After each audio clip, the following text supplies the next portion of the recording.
Switching gears now, Mumia Abu Jamal has been behind bars since the early 1980s. He was convicted of murdering Philadelphia police officer Daniel Faulkner and originally sentenced to death. But a few months ago, the Philadelphia district attorney dropped Abu Jamal's death sentence. His case has become very famous and also has come to symbolize some of the flaws in the court system. And Mumia himself has published several books and commentaries, including his most well-known Live from Death Row. Well, RT got an exclusive interview with Mumia Abu Jamal, his first TV interview since getting off death row.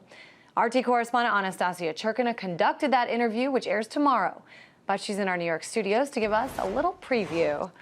All right, Anastasia, I gave a brief introduction of who Mumia Abu Jamal is, but if you could just give us a teeny bit more background for our viewers about his case and also why he's become one of the most well-known prisoners in modern day.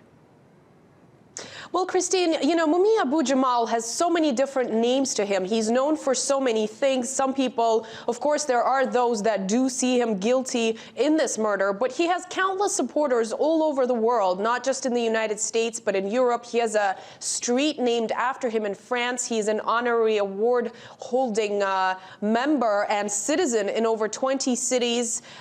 He's always been a revolutionary journalist and activist. He was a member of the Black Panther movement in his youth. We know that he was monitored by the FBI since the age of 14, and his case is really one of the most debated ones in modern legal history because of so many controversies surrounding some of the details of what actually went down. Many of Mumia's supporters say he's an innocent man and that he never killed the police officer in question, Daniel Faulkner. But as we know, of course, back in the 90s, this episode did take place. Mumia was charged with murdering this police officer, and he has been on death row for 29 years of his life. That's more than half of his life spent behind bars waiting to die in jail. However, as you mentioned, in January this year, he was taken off death row and transferred to a general population prison, and he's currently serving a life sentence without parole. And this was, in fact, the first interview since he was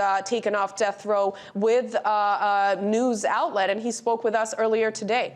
And Anastasia, he is not a normal prisoner. This is a man who seems very aware of things going on outside of his prison cell. He seems well-read. Talk just a little bit about your interview.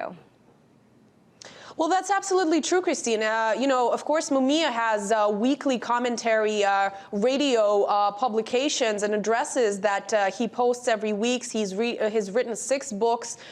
Those have been translated into 9 languages, hundreds of thousands of copies of his books published all over the world. And he is a very well-educated and well-spoken person. So we did get an opportunity to touch upon several world events taking place around us, and we spoke about the U.S. justice system. We spoke about the mass incarceration rates in the United States. One of the things we also touched upon was the Occupy Wall Street movement, because Mumia actually did endorse this movement, and this is what he had to say about it. Take a listen. Let's inform our viewers that there are some interruptions in the interview because this was a phone call from a prison, so we will hear a little bit of a break-in terms of our conversation being listened to. Take a listen. I think it's the beginning of the kind of uprising because it has to be deeper, it has to be broader, it has to address issues that are touching on the lives of poor and working class people. I think it has a ways to go to make that. 30 seconds remaining. But I think it's a damn good beginning. Well, certainly a lot of different topics touched upon in that interview, and of course we'll be bringing all our details and that interview in more detail and in its entirety to our viewers tomorrow. And just real briefly, looking ahead, what does Mumia hope to focus on now that he's no longer on death row? Well, Chrissy, he's continuing his fight. He hopes to be released one day, and he was pretty expressive about this. I asked him what his message to his countless supporters would be right now, speaking to us, and this is what he had to say. Take a listen. Organize, organize, organize, and I love you all, and I thank you for fighting for me. Now let's fight together to be free. Well, Chrissy, so Mumia plans to continue fighting for his freedom. He is dubbed the voice of the voiceless, and our viewers will get a chance to listen to everything he had to say to us tomorrow on RT.